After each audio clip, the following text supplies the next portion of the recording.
Continuing integration by completing the square, on page 4, number 2, the first thing you need to do is separate here these two terms and pull this down to the side. So we're going to rewrite this so that we can complete the square. You have the integral of 1 over x squared plus 6x, and then we'll complete the square here. We move this down, and remember this needs to be balanced, so you're going to subtract whatever you add here. So when we take our b value divided by 2 and square it, we get 9. So then we'll subtract 9, and this is all balanced. Here we factor, so we end up with the integral of 1 over, and I'm going to write this in the proper format so that it will look similar to the inverse tangent. So this becomes 5 over here, and as it's positive and this is positive, this will be plus the quantity of x plus 3 squared dx.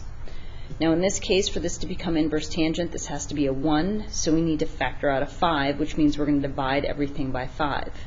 So this becomes 1/5 times the integral of 1 over 1 plus the quantity of x plus 3 squared over 5. In previous problems, this was a perfect square, and we actually need to write this as a perfect quantity squared. So because this isn't a perfect square, you're essentially taking the square root, so what we'll have is 1/5 times the integral of 1 over 1 plus x plus 3 over the square root of 5, the quantity squared dx, which then allows us to do our appropriate u sub. So for the u sub, we're going to say that u is equal to x plus 3 over the square root of 5. To make this easier to differentiate, I'm just going to multiply by this because it's a constant. So you have the square root of 5, u is equal to x plus 3. When I make that substitution, the only thing I want to get rid of is this dx right here. So when I take the derivative, this is the square root of 5, du is equal to dx. So now what we have is this square root of 5 on the outside here, so it's the square root of 5 over 5 times the integral of 1 over 1 plus u squared du.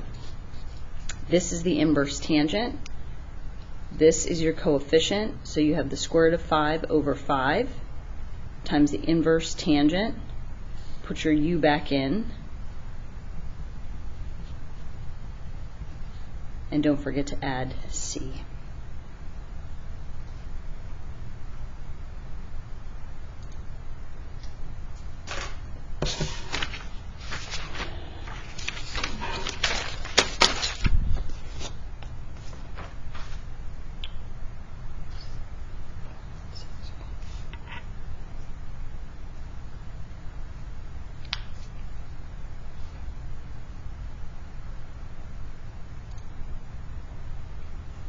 This is now on page 5, and this is number 4 and 6. One will be an inverse tangent, and the way I know that is there is no radical.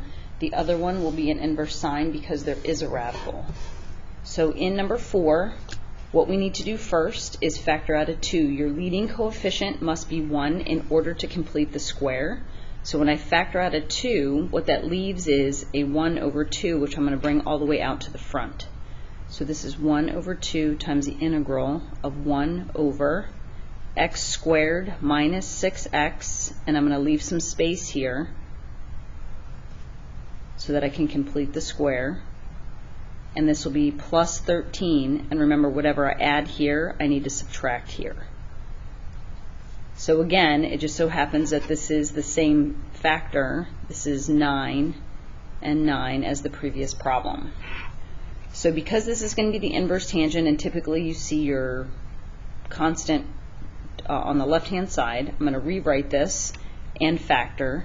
So what we have is 1/2 times the integral of 1 over, this is a 4, plus, factor this, it's x minus 3, the quantity squared, dx.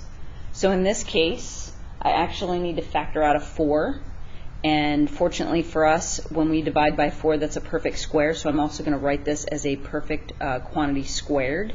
So what we have is this 1/2 times the 1/4 that I'm bringing out when I factor out the 4. Then we have 1 over. 4 divided by 4 is obviously 1. And then when I divide by 4, this gives me the quantity of x minus 3 over 2 squared dx. So I combine two steps because this would be x minus 3 over 4 when I factor it out, and then I can write it as a perfect quantity squared, which then allows me to do my u sub.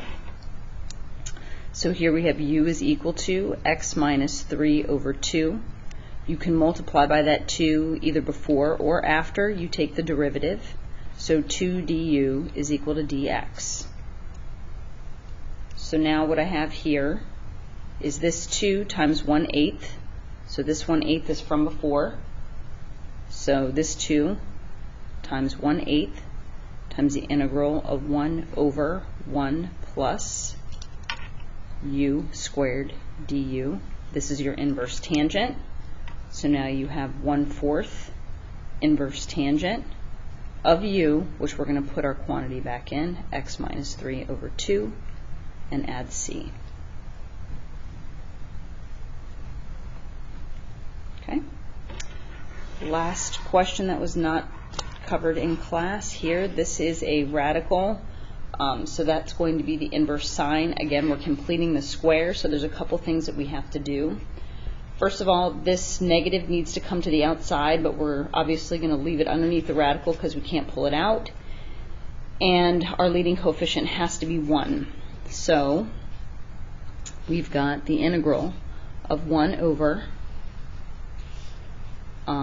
the square root. I'm going to factor out that -2. So this becomes x squared plus 4x plus 3 dx. So again, this negative will stay here. In previous problems, this was a perfect square, but because it's not, I need that coefficient on the outside.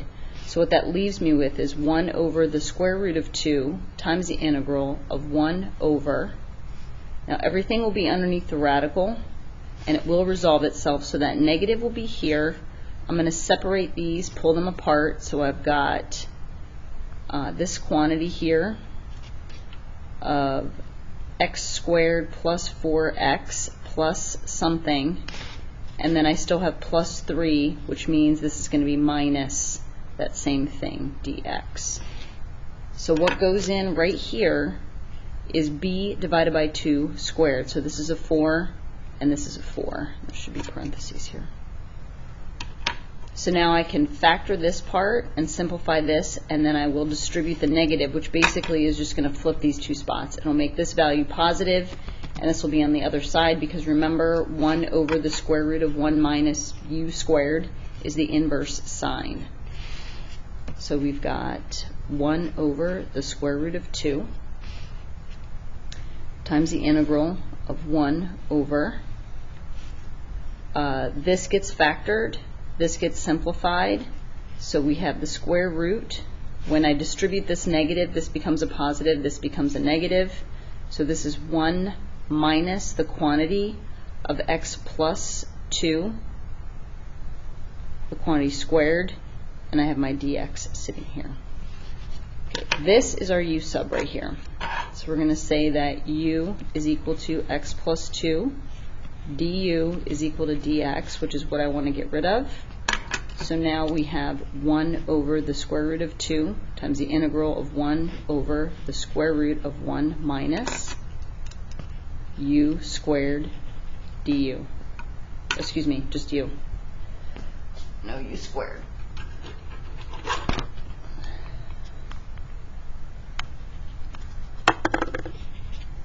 Okay, so 1 over the square root, oh no, it is squared.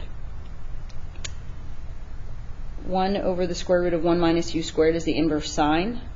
So I'm going to replace this here. So this is 1 over the square root of 2 times the inverse sine. My u was x plus 2, and then I'll add c.